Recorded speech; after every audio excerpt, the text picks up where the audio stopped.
একবার কও বিসমিল্লাহ। বিসমিল্লাহ। আরেকবার কও সুবহানাল্লাহ। সুবহানাল্লাহ। রাগ করলা? রাগ করলি না। রাগ করলি? রাগ করলি কি? ডিজিটাল দুনিয়ার অলিতে গলিতে এখন একটাই সুর প্রতিধ্বনিত হচ্ছে, ফেসবুকের নিউজ ফিড, টিকটকের রিলস কিংবা ইউটিউবের শর্টস।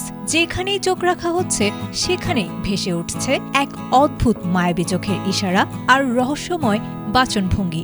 আমজনতা থেকে শুরু করে নামী তারকা এখন রাজত্ব করছে একটি মাত্র সংলাপ, এক অন্যরকম উন্মাদনায় যেন মেতে উঠেছে ভার্চুয়াল জগৎ, যা বিনোদনের নতুন এক সমীকরণ তৈরি করেছে। তোমরা এই আজব দলের আজব কিছু সাপোর্টার, কথা সত্য না মিথ্যা? সত্য। রাগ করলা? সম্প্রতি নেট দুনিয়ায় ছড়িয়ে পড়া একটি ভিডিওকে কেন্দ্র করে শুরু হয়েছে এই তুমুল হইচই। ভিডিওতে দেখা যায় কাঁধে ঝোলা নেয়া এক গণক চাতুর্যপূর্ণ ভঙ্গিতে এক যুবকের হাত দেখে তার অতীত ভবিষ্যৎ বলে দিচ্ছেন, আর প্রতিটি বাক্যের শেষে চোখের বিশেষ ইশারায় জিজ্ঞেস করছেন, রাগ করলা কথাটা ঠিক না বেঠিক? একবার কও বিসমিল্লাহ। বিসমিল্লাহ। আরেকবার কও সুবহানাল্লাহ। সুবহানাল্লাহ। রাগ করলা? সংলাপটি মুহূর্তেই লুফে নিয়েছে নেটিজেনরা। অবিকল এই ভঙ্গিতে তৈরি হচ্ছে হাজারো ব্যঙ্গাত্মক কন্টেন্ট ও মিম। তবে কৌতূহলী দর্শকদের মনে প্রশ্ন জেগেছে, কে এই ব্যক্তি? তিনি কি আসলেই অলৌকিক ক্ষমতার অধিকারী কোনো কবিরাজ বা গণক? অনুসন্ধানে জানা গেছে, পর্দার এই গণক বাস্তবে মোটেও কোনো কবিরাজ নন, বরং তিনি একজন পেশাদার অভিনেতা ও কন্টেন্ট ক্রিয়েটর। নাম তার ইমান আলী। প্রায় 2 দশক আগে লালমনিরহাট থেকে ভাগ্যের চাকা ঘোরাতে গাজীপুরে পাড়ি জমান তিনি।